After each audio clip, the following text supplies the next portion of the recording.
We're on. Hey, what's up, everybody? DJ Anthony here. Magnus in California. I almost said Pennsylvania. God help me, Pennsylvania. Get it done. Oh yeah, the Pennsylvania. I don't really. I don't think that I've been in Pennsylvania. You don't want to go. There's nothing in PA, bro.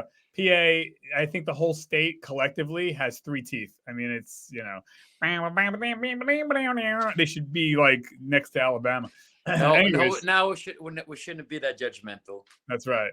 Now somebody in PA is probably be like, "Them boys think they're funny, huh? When I get a hold of them." All right, so watch out, Anthony. Yeah, that's right. So fats. So I was having a conversation with a friend of mine, and he was just like, "I gotta watch my fats. I can't eat all fat." I go, "Dude, shut up." I go, "Stop." I go, "Listen, you ate salmon. That's good fat. That's your omega-3 unsaturated fats. Yeah. And I'm like, why even count that? Like, just I get it. You want to stay in shape, whatever, but I mean, that's a little much. You're eating something good, so just shut the hell up.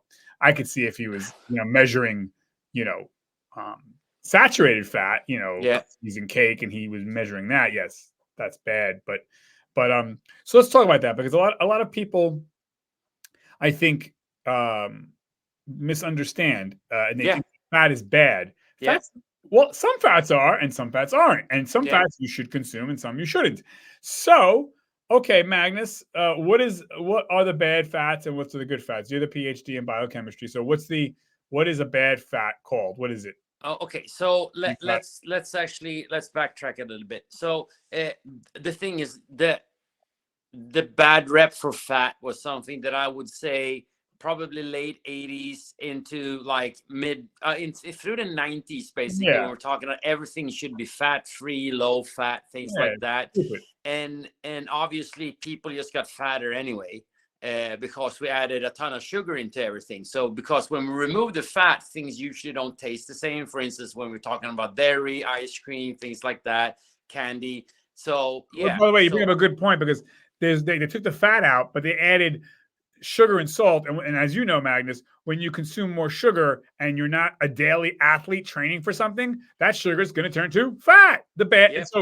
So yeah, you actually want the good fat, omega-3, to satiate you, so you don't eat as much, and it's protective of your heart and your muscle. Okay, so Matt, so unsaturated is the good fat, correct? Yes. Yeah. The unsaturated is bad fat.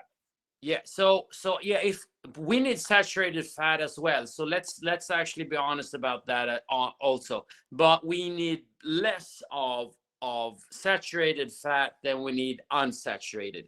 So 2 of our micronutrients are things that we need. They're essential. We need them to survive. So we need to get them in our diets, like the food that we eat, right? And though that's going to be protein and fats. So we can't produce a lot of the fats, the essential fats that we need. For instance, fat is used in our brain tissue.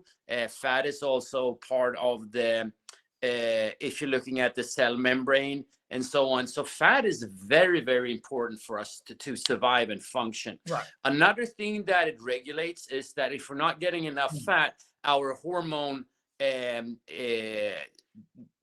basically, like usually our hormones get out of whack, because a lot of the precursors to some of the hormones are actually fat. So for instance, if you're looking at testosterone, that is actually saturated fat that we use as a building block. So it's important to understand that, like, we still, if we consider the bad fat, is we still need it, right? But we do not need a ton of it. Correct. And then if we're looking at the next thing, everybody says, omega this, omega that. Yeah, well, we get enough omega-6s. We overeat omega-6s. It's usually like you see that in dressing, cake, stuff like that. And yeah, and that's an issue. And we're eating way too little fish and other omega-3 rich foods. So a supplement could be good for plenty of people that are not eating fish, basically.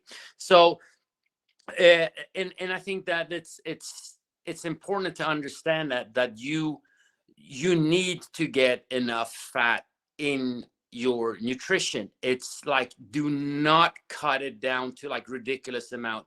I say that like bare minimum, we're talking about like a petite woman, maybe 100 pounds, like you should eat like at least 50 grams of fat per day. So the sweet spot, what I usually go, of course, depending on goal and things like that, you're usually eating between I would say 50 to 150 grams of fat a day, depending on how much carbohydrates and activity you do and things like that. But fats are very, very important. Right. Yeah. No, I mean, and I think well said. Yeah, because a lot of people hear fats and they run for the hills. And the irony is, yeah, low fat is bad. I would not eat anything low fat. I think if you have the choice, drink, something with whole milk versus the skim, because again, the whole milk will satiate you and you'll consume less. And again, omega-3 fatty acids are important. You can find that in salmon. You can find that in avocado. You can find that in egg. So, but yeah, different seeds and things like that. And also, if you're eating like grass-fed beef that and also grass finished, and they're outside, I mean, they will eat a lot. Actually, you will find a lot of omega-3s in actual, like, for instance, beef, if it's raised properly. So that's another thing. Like, we used to get way more omega-3s from meat and things like that, but nowadays it's the way we produce food is usually not. It's cheap, but it's usually not healthy quality, for us either. So it's good to know. Yeah. All right. Well, no, well said. I think we wrapped that up. I think if anybody has any questions, just hit us up on the down below. But that's it, Magnus. I'm good to go, because we got to go to our next show. So I'm signing off. Our next show, is going to be Do You Believe in Miracles? All right, here we go. Signing us off. Magnus, thank you. Bye, guys. 4, 3, 2, 1. Bye.